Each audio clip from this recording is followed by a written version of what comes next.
নমস্কার। Spiritual and motivational advice চ্যানেলে সকল শ্রোতা বন্ধুকে স্বাগত জানাই।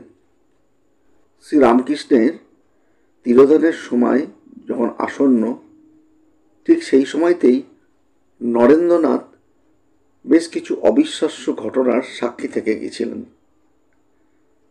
সেই ঘটনার কথাই আপনাদেরকে আজকে বলবো। আসুন শুনে নেওয়া যাক সেই গল্প। শ্রী রামকৃষ্ণের দেহত্যাগের সময় আগত প্রায়। গলার রোগ ভালো হওয়ার কোনো লক্ষণই দেখা যাচ্ছে না। লীলা সংবরণের কয়েকদিন আগে থেকেই তিনি নরেন্দ্রনাথকে রোজ সন্ধ্যায় নিজের কাছে ডাকতেন। ঘরে তখন অন্য কেউ থাকতো না। 2-3 ঘন্টা ধরে তিনি নানাবিধ উপদেশ দিতেন। দেহত্যাগের 3-4 দিন আগে শ্রী রামকৃষ্ণ নরেন্দ্রনাথকে সামনে বসালেন। তারপর তিনি গভীর সমাধিতে মগ্ন হয়ে গেলেন।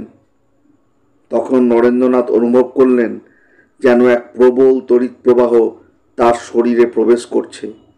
তিনি ক্রমে বাহ্যজ্ঞান হারালেন। পরে প্রকৃতস্থ হয়ে দেখেন শ্রী রামকৃষ্ণের চোখে জল। তিনি এর কারণ জিজ্ঞেস করলেন। শ্রী রামকৃষ্ণ বললেন, আজ তোকে যথা সর্বস্ব দিয়ে ফকির হলুম। এই শক্তির সাহায্যে তুই জগতের অশেষ কল্যাণ করতে পারবি। কাজ শেষ হলে আবার স্বস্থানে ফিরে যাবি।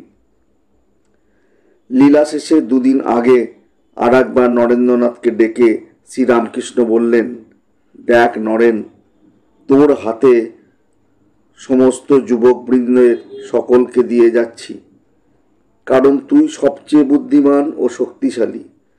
এদের খুব ভালোবেসে যাতে আর ঘরে না ফিরে গিয়ে এক স্থানে থেকে খুব সাধন ভজনে মন দেয়, তার ব্যবস্থা করবি।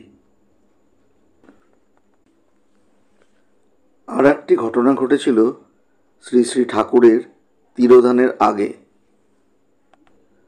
শ্রী রামকৃষ্ণের তিরোধানের দিন আসন্ন, চারিদিকে বিষাদের ছায়া। এই সময় একদিন নরেন্দ্রনাথ শ্রী রামকৃষ্ণের বিছানার পাশে বসে আছেন। হঠাৎ তার মনে হলো, এই ভীষণ দুরারোগ্য ব্যাধির মধ্যেও ঠাকুর যদি বলতে পারেন যে তিনি শ্রী শ্রী ভগবানের অবতার, তাহলে আমি তাকে অবতার বলে বিশ্বাস করব, নতুবা নয়।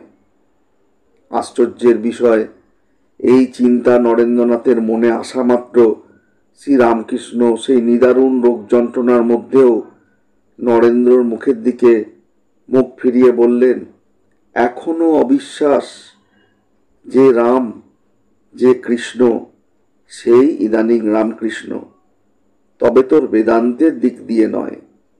নরেন্দ্রনাথ অনুতপ্ত ও লজ্জিত হলেন। আজকের মতো এই পর্যন্তই শ্রোতা বন্ধুরা।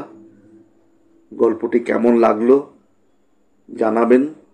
যদি ভালো লাগে বন্ধুদের সঙ্গে শেয়ার করবেন এবং ভালো লাগলে চ্যানেলটি সাবস্ক্রাইব করে নেবেন।